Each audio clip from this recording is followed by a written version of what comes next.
Every single day of every single week of every single year. Knocking it out. Local drug enforcement units plan and execute drug arrests across South Carolina. Police, search the ground! Get on the ground! It's a full-time job for thousands in law enforcement. On the ground! Hey. In fact, South Carolina has a bit of a frightening reputation when it comes to how much marijuana, cocaine, and heroin actually gets into the state. These DEU agents will tell you that South Carolina is the only state in the country where you can find every strain of heroin produced on the planet. That doesn't just happen. It happens when drug cartels find a state that welcomes their kind of business practice. Every illicit organization or terrorist organization, criminal organization, they operate either to make money or they need money to operate. Meet Captain Andy Lewis. He's one of the guys the Army used to track and shut down terrorist bank accounts during the Afghanistan and Iraqi wars. In 2010, Lewis offered to do the same here in South Carolina. And so the ability to move money freely is a huge part of that. And obviously here in South Carolina, they have multiple avenues to do that. He's been tracking illicit money being shipped out of the state through money services or money transfer businesses. You know, Western Union, MoneyGram, Vigo. But why South Carolina?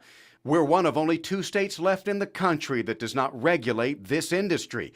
Every other state has an agency with the power to license, investigate, fine, and close down money service businesses. Meaning here, you can transfer thousands to anywhere in the world without a signature, ID, phone number, and you can do it all day long. It's not just one thing. It's not narcotics. It's the ability to move money, drugs, people, weapons, anything. The infrastructure is here in South Carolina just like it is in many places.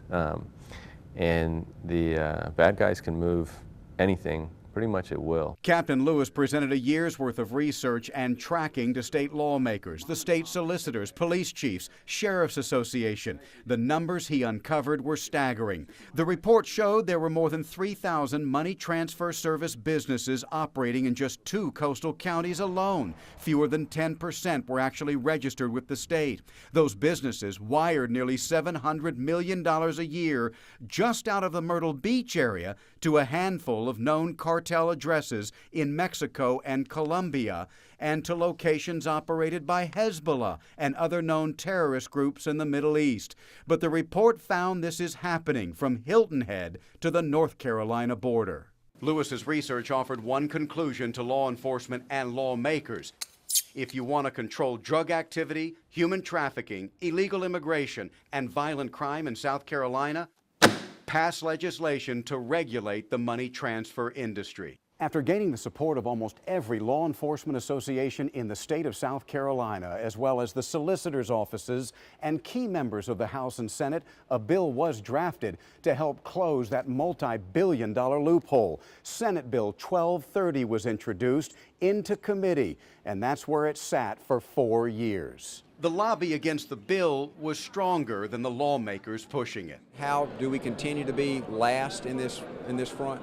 A confluence of interest from retail outlets. Some of the big box retailers don't want to have any regulation. They don't want to have any type of a fee that perhaps in their view would be a slippery slope for more government intrusion and invading their ability to raise or to sell and make money. Senator Rankin also admits the 62-page bill was just too long and complicated for your elected officials to even attempt to understand, much less amend and approve. Do we not have 48 other states that we can look at and say, oh, this is how they did it, simple enough? Well, as we do with DUI laws, as we do with child safety, as we do with gas taxes and infrastructure for our roads, there's no shame in copying a better idea. And for all too often, in this example as well, nobody's coming to South Carolina to copy what we're doing. We are the exception, not the norm. Representative Alan Clemens championed that bill in the House as well. It, too, went nowhere. When I see known Mexican drug cartels receiving money from Horry County when in an unregulated fashion, when I see terrorist organizations like Hezbollah receiving money from Horry County, and then I look at the number and I see hundreds of millions of dollars coming from Horry County going all around the world, yeah, it concerned me, to say the least. Yet once it died at the State House, it seemed all but forgotten. That's him going up to that silver car. Go ahead and get him. Back to the grind for drug enforcement agents, and back to work for the drug cartels and anyone else who needed to move money from the U.S. to criminal bases worldwide. Keep your hands where you see him. But where are all these unregulated, unnoticed money service outlets? The answer to that question is even more shocking than the billions they ship out. Captain Lewis's report found most are located in the same delis, convenience stores, and towering souvenir shops our tourists equate with a beach vacation. They're really not making their money selling floaties and flip-flops. Well, that's a very good way of looking at it. Bill Knowles runs the 15th Circuit Drug Enforcement Unit in Horry County. He worked closely with Captain Lewis during the study, and he watched how just one small cell phone shop in Myrtle Beach made its money. Not one cell phone was ever sold. That one particular business had done over $2 million in a very short period of time, just wiring money. Knowles says for hundreds of cartel employees here in Horry County, transferring money is a full-time job. The same individual would go to 24, 25 different locations. He would wire anywhere between $2,500 and $2,900 to the same destination right across the border in Mexico, and he was perfectly legitimate in doing so. So it's the fees for wiring money that's keeping these businesses alive? No question. It wasn't that they were hiding in the middle of the night transferring money.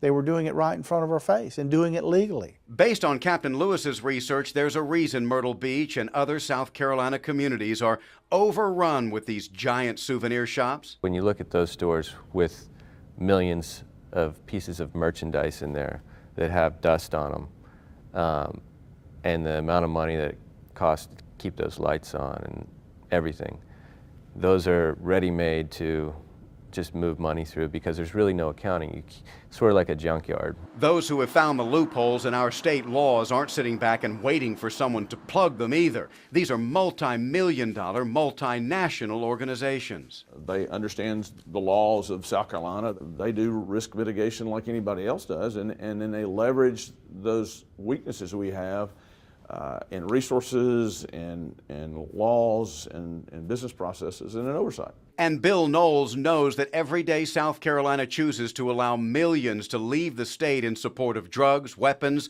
terrorists, and illegal immigration, the threat to your family grows. Appears to be heroin.